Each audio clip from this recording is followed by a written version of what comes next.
ठीक है। हाँ, तो हमने लास्ट क्लास में पढ़ा था Newton's law of second law of motion ना, लीनियर मोमेंटम हमने पढ़ लिया था, ये भी पढ़ लिया था, ये भी पढ़ लिया था। Second law of motion. Ransika सुनाई दे रहा है? आप रिप्लाई नहीं कर रहे कुछ। रंसिका, अच्छा सुनाई दे रहा है। okay. तो हमने पढ़ा था न्यूटन्स का सेकंड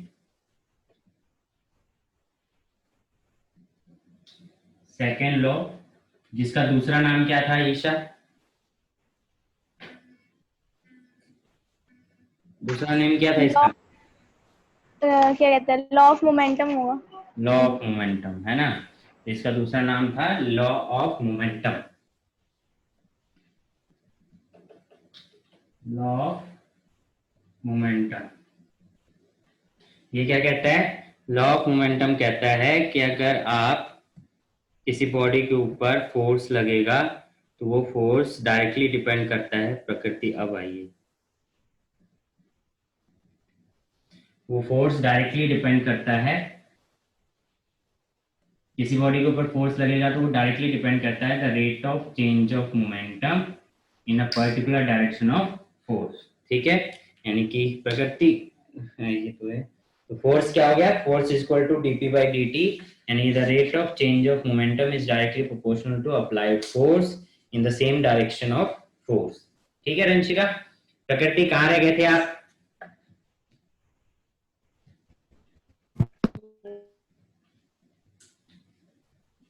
प्रकृति,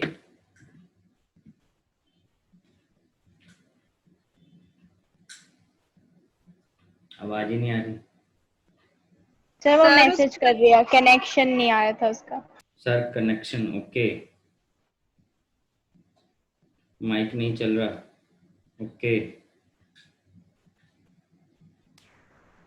पता है आपकी कितनी बातें हुई हैं, इन्होंने बुराई करी है आपकी प्रकृति, ईशा तो खास कर। बिल्कुल सर, मैंने तो इतनी बुराई करी प्रकृति की, सबने सुनी। सबने सुनी। ओके, प्रकृति को भी पता है मैं ऐसा बोल नहीं सकती। वैसे आप ना सर आग मत लगाओ। वो भगवान, वो कह भी रही है बताओ सर। ट्रस्ट ही नहीं किसी को। सर मैं जा रही हूँ क्लास छोड़ के। सर मैं जा रही हूँ। कुछ नहीं प्रकृति, ऐसे ही मजाक कर रहा था मैं। तो क्या कहते हैं, हाँ हम रिवाइज कर रहे हैं प्रकृति, क्योंकि अदिति भी नहीं आई है। अदिति तो नहीं आई, ये क्या बना के भेजा है? आम।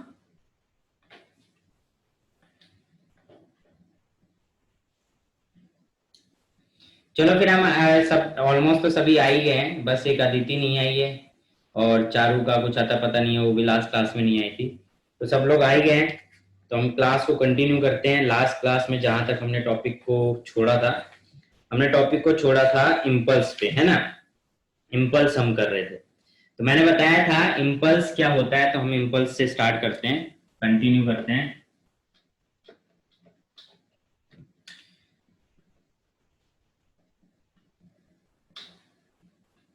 Impulse.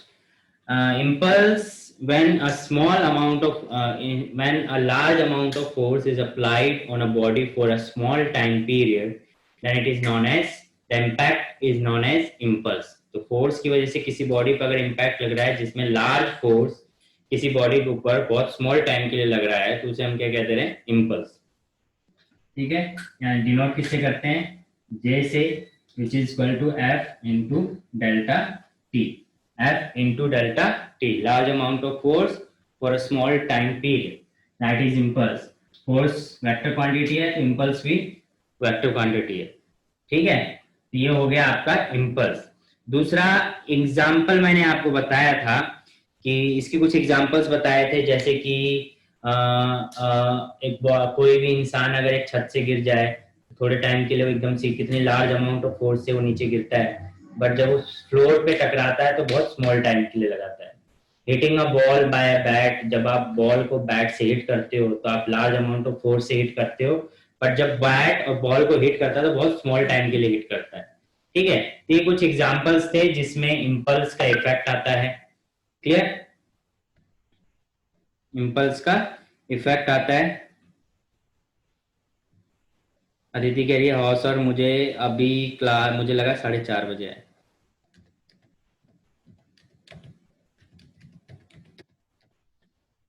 सर वैसे वो आपने परमानेंट टाइम कर दिया ना 4 बजे का। हाँ तो परमानेंट ही है, हमेशा 4 बजे ही हो गया है। ओके, नहीं वैसे आप मैसेज करके बोलते हैं ना टुडे तो क्लास मैं 4 हमेशा PM ये बताता था कि 4 बजे, ताकि आपको याद रहे कि 4 बजे क्लास है। मैं इसलिए बोलता था, और मैं आज तो घर में घुसा ही 3 साढ़े 3 बजे हूँ, खाना खाते खाते 4 बज गए, सेटअप लगाते लगाते, तो इसलिए आज मैसेज नहीं कर पाया मैं। चलो अब अदिति भी आ रही है, ज्वाइन होने तो।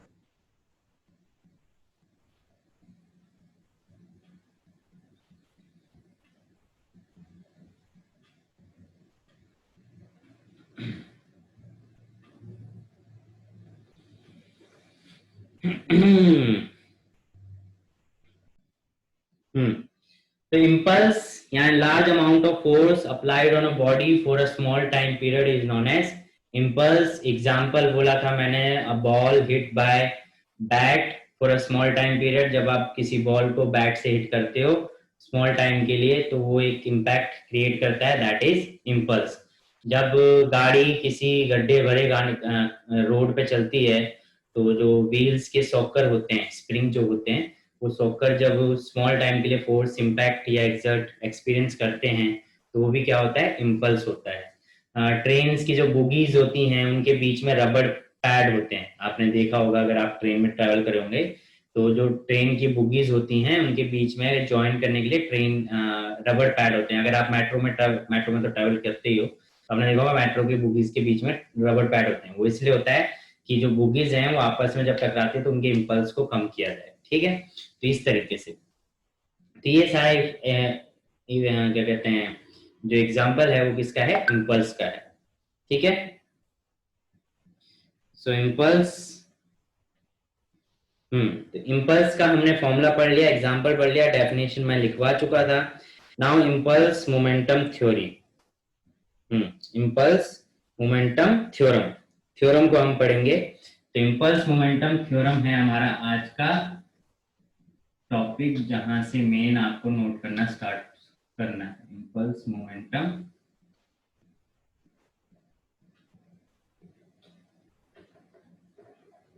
थ्योरम। तो इम्पल्स मोमेंटम थ्योरम में पहले तो मोमेंटम की बात करते हैं अकॉर्डिंग टू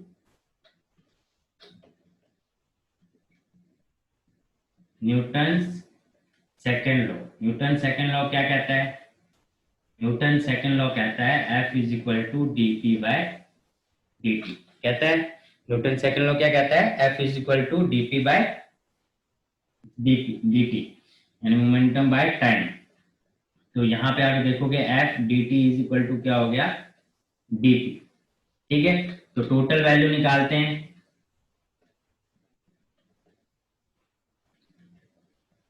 टोटल वैल्यू निकालोगे तो आप क्या करोगे, इंटीग्रेशन करोगे। Integration of F D T is equal to D P. Limit क्या होती है, लिमिट हमेशा किसके अकॉर्डिंग लगती है, डी के साथ में जो टर्म है। तो डी के साथ में कौन सी टर्म है, टाइम। तो टाइम की लिमिट लगेगी 0 से टी, या T1 से T2, जो भी टाइम होगा, ठीक है। इसी तरीके से डी के साथ में क्या है, मोमेंटम। तो डी के साथ में मोमेंटम है, तो मोमेंटम की लिमिट लगेगी, यानी कि पी इनिशियल और पी फाइनल, पी इनिशियल से पी फाइनल। तो एफ कांस्टेंट हो गया, एफ यहाँ पे आ गया। इंटीग्रेशन किसका करोगे आप, डी टी का, ये T1 से T2। और डीपी, डीएक्स का इंटीग्रेशन क्या होता है, कौन बताएगा, डीएक्स का इंटीग्रेशन, X। डीएक्स का इंटीग्रेशन होता है एक्स। तो उसी तरीके से डीपी का इंटीग्रेशन क्या हो जाएगा, पी, और लिमिट क्या आ जाएगी, पी इनिशियल से पी फाइनल। आगे देखिए, अगेन वहीं पे dt का भी इंटीग्रेशन क्या हो जाएगा, t। तो f t और t इनिशियल और t फाइनल, ठीक है। t1 t2 इनिशियल फाइनल ये ले लो तो ज्यादा बेटर है,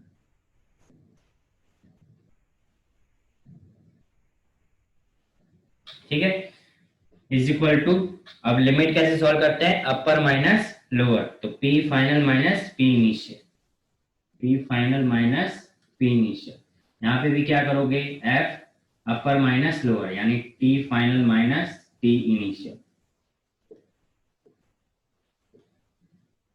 ठीक है। इसको क्या लिख सकते हो, चेंज इन टाइम, और F इंटू डेल्टा टी क्या होता है, आप बता सकते हैं? F इंटू डेल्टा टी क्या है? F इंटू डेल्टा टी क्या है? Impulse. Impulse. J which is equal to P final minus P initial. तो हम कह सकते हैं कि जो इम्पल्स होता है which is equal also equal to change in momentum. Change in momentum. Impulse is equal to also equal to change in momentum. Clear सभी को? नोट कर लो इसको। नोट कर लिया सर। बाकी कर लो। हो गया सर।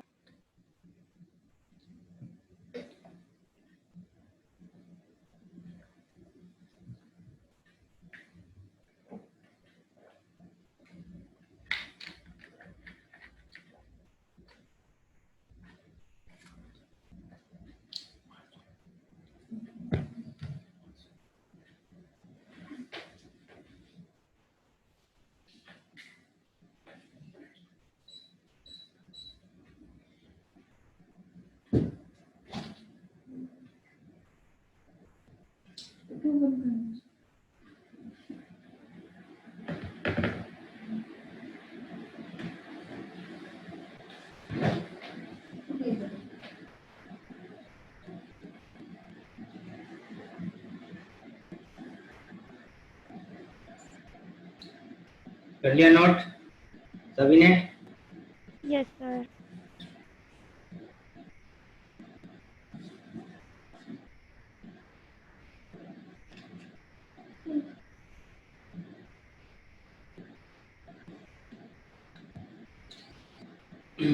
नोट कर लिया तो अब आप लिखेंगे एप्लीकेशन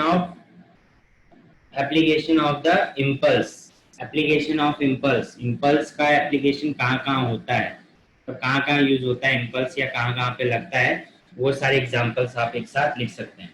तो एप्लीकेशन ऑफ इम्पल्स में लिखिए पहला, a cricket player lowers his hand while catching a ball. A cricket player lowers his hands while catching a ball. A cricket player lowers his hands while catching a ball. जब जो player है, आपने देखा होगा कि जब वो catch करता है तो बॉल को हाथ को पीछे की तरफ ले जाता है, नीचे की तरफ ले जाता है। ऐसा क्यों? क्योंकि जब बॉल उसके हाथ में आती है तो बहुत लार्ज अमाउंट ऑफ फोर्स से आती है। ठीक है, तो अगर लार्ज अमाउंट ऑफ फोर्स से आती है और वो कैच करने में बहुत कम टाइम लगाएगा, तो ऐसे में क्या लगेगा? इम्पल्स, जो कि ज्यादा इम्पैक्ट डालेगा। वो क्या करता है, जब वो कैच करता है तो बॉल को कैच करने में पीछे की तरफ हाथ ले जाता है, जिससे क्या हो, टाइम जो है वो इंक्रीज हो जाए, यानी कि जो अमाउंट ऑफ फोर्स लग रहा है उसके लिए टाइम क्या हो जाए? इंक्रीज हो जाए। जैसे ही टाइम इंक्रीज होगा तो इम्पल्स क्या हो जाएगा? कम हो जाएगा और उसको चोट कम लगेगी। ठीक है, तो जैसे ही वो पीछे की तरफ हाथ को लेके जाता है, हैंड को लेके जाता है, तो एक्चुअली ही इज इंक्रीजिंग और she is increasing the time of force, यानी टाइम को इंक्रीज कर रहा है, जितने टाइम तक उस पर फोर्स अप्लाई हो रहा होगा। जैसे वो टाइम को इंक्रीज कर देगा, इम्पल्स का अमाउंट कम हो जाएगा, इसलिए वो अपने हाथ को नीचे की तरफ ले जाता है। ठीक है, next, a person falling from a certain height a person falling from a certain height receives more injuries. A person falling from a certain height receives more injuries when he falls. A person falling from a certain height receives more injuries when he falls on a cemented floor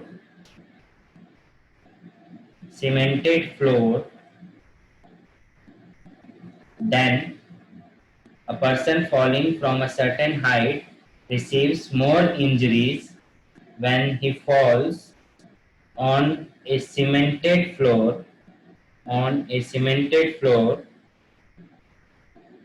than when he falls on a heap of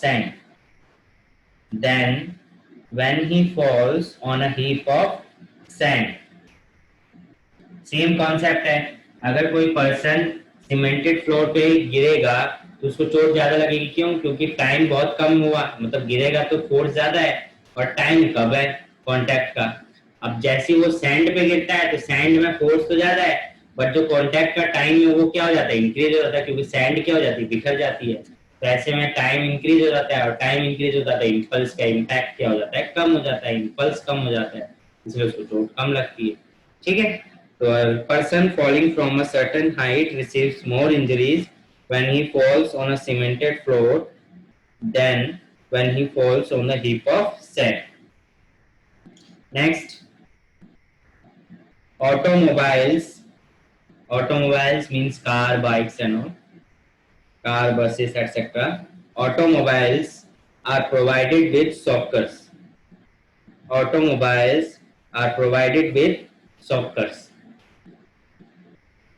sir providing के बाद Provided by shocker. Shocker. Shocker. SHOCKERS.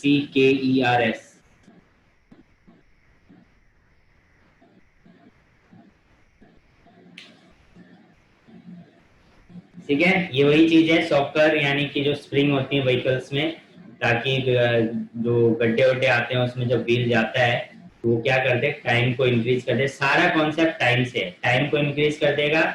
आपको जब भी इसका explanation देना होगा तो सिर्फ आपको यही बताना है कि वो इसलिए कर रहा है ताकि टाइम को इंक्रीज कर सके, और टाइम अगर इंक्रीज हो जाएगा तो इम्पल्स कम हो जाएगा और उससे चोट या बाकी कॉन्सेप्ट कम हो।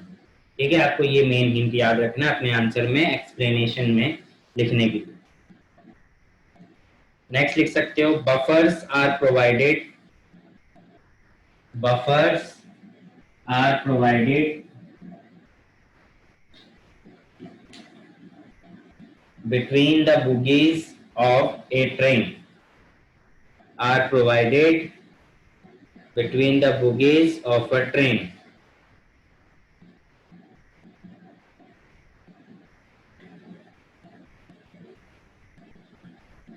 Okay, सर रिपीट कर दो। buffers are provided between the bogies, buffers are provided between the bogies of a train.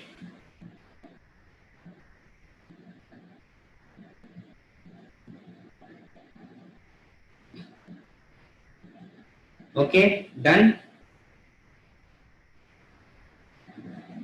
लिख लिया सभी ने?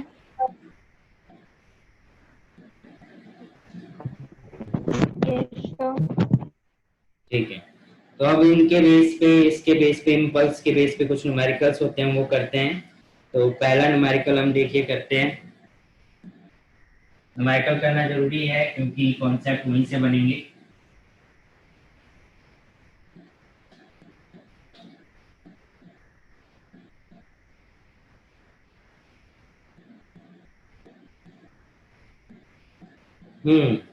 The first question is, a batsman hits back a ball straight in direction of the bowler without changing its initial speed of 12 meter per second. यानी कि question है and the initial speed is 12 meter per second. That means वो क्या कह रहा है, question देखिए, batsman hits a ball, hits back a ball straight in the direction of a bowler without changing its speed, initial speed of 12 meter per second. That means अगर मान लीजिए यहाँ पे बैटमैन खड़ा है और यहाँ पे बॉलर है, बॉलर ने अगर यहाँ से स्पीड, या इस तरीके से देखिए, बॉलर ने स्पीड को यानी बॉल को इस तरफ फेंका, दैट इज इनिशियल स्पीड, तो बैट्समैन ने इसको वापस हिट किया, वापस किसके डायरेक्शन में, बॉलर की डायरेक्शन में, और सेम स्पीड से, यानी कि मैग्नीट्यूड सेम है, यानी कि जो u और v है वो सेम है, बट अगर आप देखो दोनों की क्या है, डायरेक्शन अपोजिट है। इसका मतलब मैं अगर कहूंगा जो v है वो u के बराबर तो है बट माइनस में, v जो है वो क्या है, u के बराबर तो है बट क्या है, माइनस में, है ना। तो हम क्या लिख सकते हैं, v is equal to minus 12 metre पर सेकेंड। ये तो बात क्लियर हो गई। If the mass of the ball is 0.15 kg, मास कितना गिवन है, 0.15 kg, determine the impulse imparted to the ball. Impulse calculate करना है, बताइए क्या होगा इम्पल्स, फॉर्मूला आप अभी पढ़े हो। चलिए 2 मिनट देता हूँ, आप जल्दी से आप बताइए क्या होगा।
क्लास डिस्कनेक्ट होने वाली है, मैं दोबारा रिकनेक्ट कर रहा हूँ, तो आप रिकनेक्ट कर लीजिए, रीहोस्ट कर रहा हूँ, ठीक है।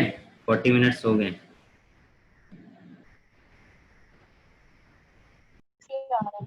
-3.6। देखिए इम्पल्स का फॉर्मूला आपने दो पढ़ा है, that is J is equal to F delta T, और एक पढ़ा है J is equal to change in momentum, that means final initial momentum, ठीक है। तो फाइनल माइनस इनिशियल करोगे, अब फाइनल माइनस इनिशियल करोगे तो मोमेंटम का फॉर्मूला क्या होता है, mv minus mu। m common लोगे तो क्या बन जाएगा, v माइनस u, और v किसके बराबर है, -u के, तो -2mu। j आ गया, j अगर -2mu आ गया तो j इज इक्वल टू क्या हो गया, माइनस इंटू में 2 इंटू में मास कितना है 0.15 इंटू में u कितना है 12, तो सॉल्व कर लो 3.6, इम्पल्स है तो यूनिट क्या आ जाएगी, न्यूटन सेकंड, ठीक है। 3.6 न्यूटन सेकंड क्या आ गया आंसर। और अदिति कहाँ रह गई,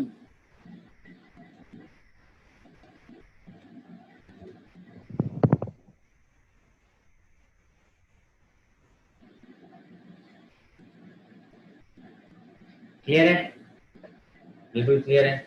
नेक्स्ट क्वेश्चन देखिए,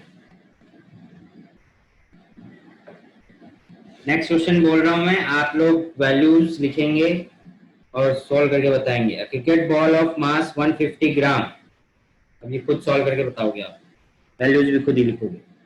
अ cricket ball of mass 150 gram moving with a velocity of 15 metre पर सेकंड, यानी कि बॉल का मास कितना है 150 ग्राम, वेलोसिटी कितनी है 15 मीटर पर second.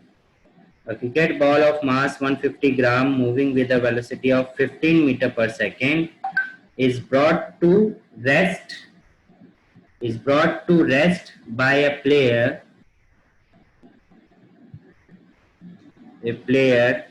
in 0.05 second, in 0.05 second.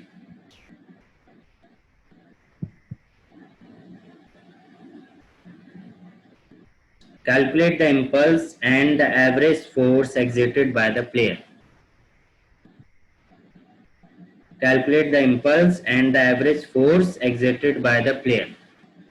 तो आपको फोर्स कैलकुलेट करना है और इम्पल्स भी कैलकुलेट करना है, निकालिए जल्दी से। सर एक बार रिपीट करना question. A cricket ball of mass 150 gram moving with a velocity of 15 meter per second is brought to rest by a player in 0.05 second. Calculate the impulse and the average force exerted by the player. Aditi पहले वाला जो question था वो हमने देखो किया, हमें v और u गिवन है, मास गिवन है, इम्पल्स निकालना है, इम्पल्स का formula force into delta T होता है, और final momentum minus initial momentum होता है। तो final momentum M V, initial momentum M U. V किसके बराबर है? माइनस यू के। तो वी की जगह पे हमने रख दिया माइनस यू, एम कॉमन लेके, तो बन गया ये माइनस टू यू। तो इम्पल्स का फॉर्मूला क्या बन गया? Minus two M U. M की वैल्यू पुट कर दी, यू की वैल्यू पुट कर दी, इम्पल्स कितना आ गया? 3.6 न्यूटन सेकेंड। ओके, फिर हम नेक्स्ट क्वेश्चन कर रहे हैं। A cricket ball of mass 150 gram, values लिख लो। A cricket ball of mass 150 gram moving with a velocity of 15 meter per second is brought to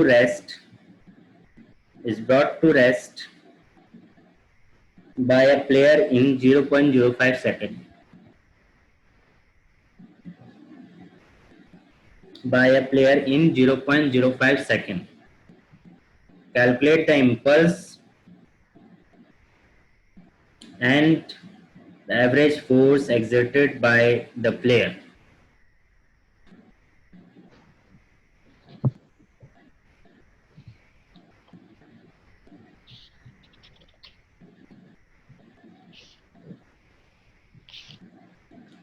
इसका आंसर आ जाए। सर क्या कहते हैं, जो इम्पल्स है वो -2.25 है और जो फोर्स है वो 45 न्यूटन है। प्लस 45 माइनस 45 माइनस बिल्कुल करेक्ट।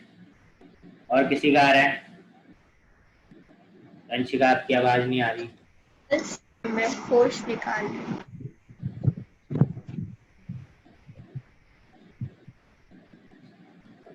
नहीं आ रही अंशिका।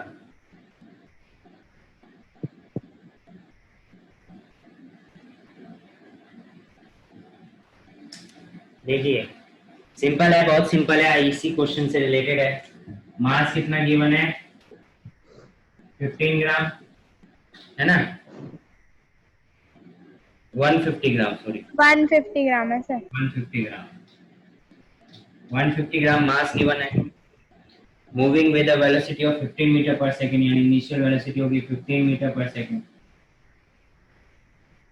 और ब्रॉट टू रेस्ट, यानी कि रेस्ट का मतलब जीरो वेलोसिटी, फाइनल वेलोसिटी क्या हो जाएगी? जीरो।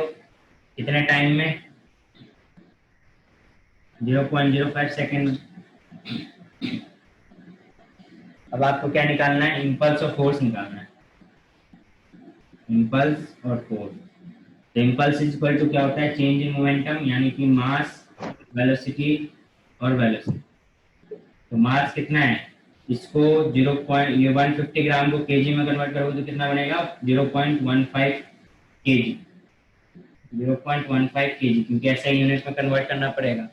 ये बन गया 0.15 केजी। कैसे बन गया? 1000 से डिवाइड कर दो, ग्राम से किलोग्राम में जाने के लिए बन गया 0.15 केजी। ठीक है,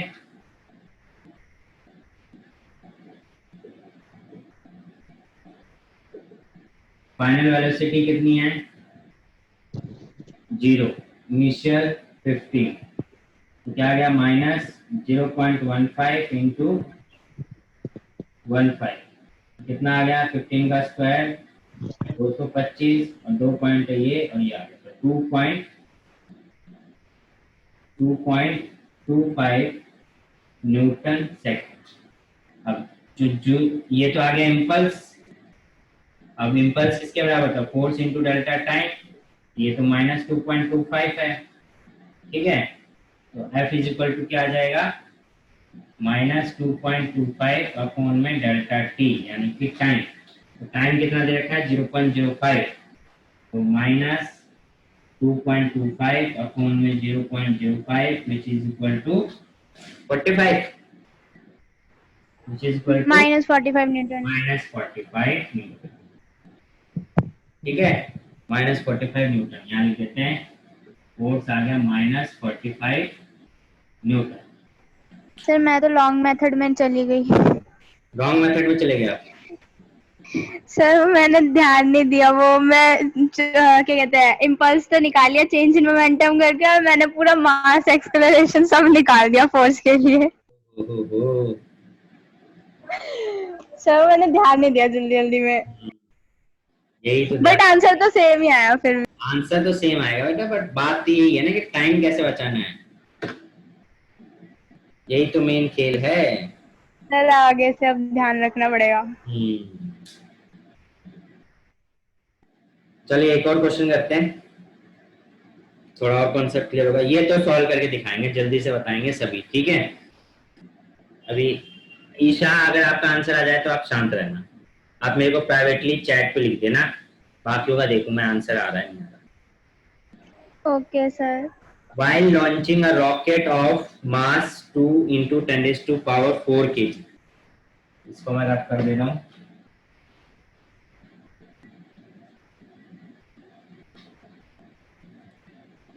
While launching a rocket of mass 2 into 10 raised to power 4 kg, a force of 5 into, force कितना है 5 into 10 raised to power 5 Newton, 10 raised to power 5 Newton is applied for 20 second. कितने सेकेंड्स के लिए? 20 seconds के लिए।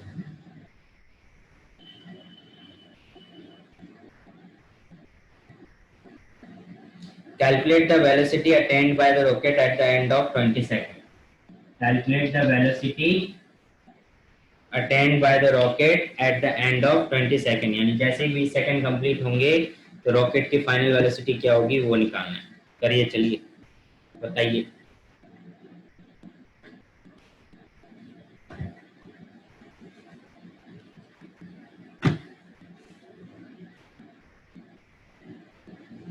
Yes sir 500 आ रहा है। Metre पर सेकंड। अदिति आपका भी? Yes sir. ओके, प्रकृति?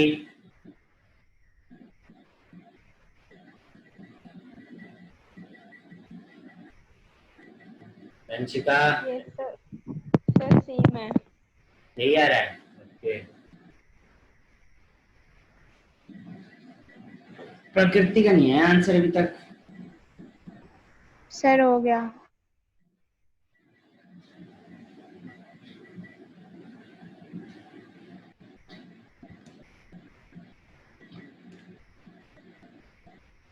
देखिए, तो आपसे निकालने के लिए बोला है v, और रॉकेट स्टार्ट हुआ है, इसका मतलब कहां से स्टार्ट होगा? इनिशियल वेलोसिटी क्या आ जाएगी? 0। इनिशियल क्या आ जाएगी? 0। इतनी तो ध्यान होगा ही, रॉकेट स्टार्ट हुआ है। तो फॉर्मूला क्या कहता है? इम्पल्स इक्वल टू होता है force into change in time, और क्या होता है? Change in momentum. तो हम क्या लिख सकते हैं? F delta T is equal to M V minus U. आपको कैलकुलेट क्या करना है?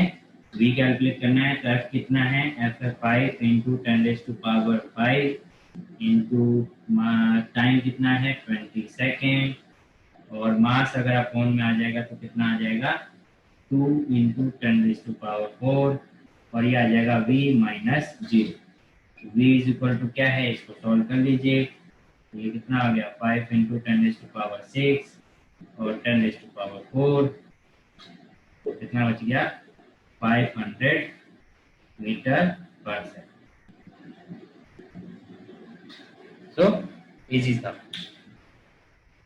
क्लियर? तो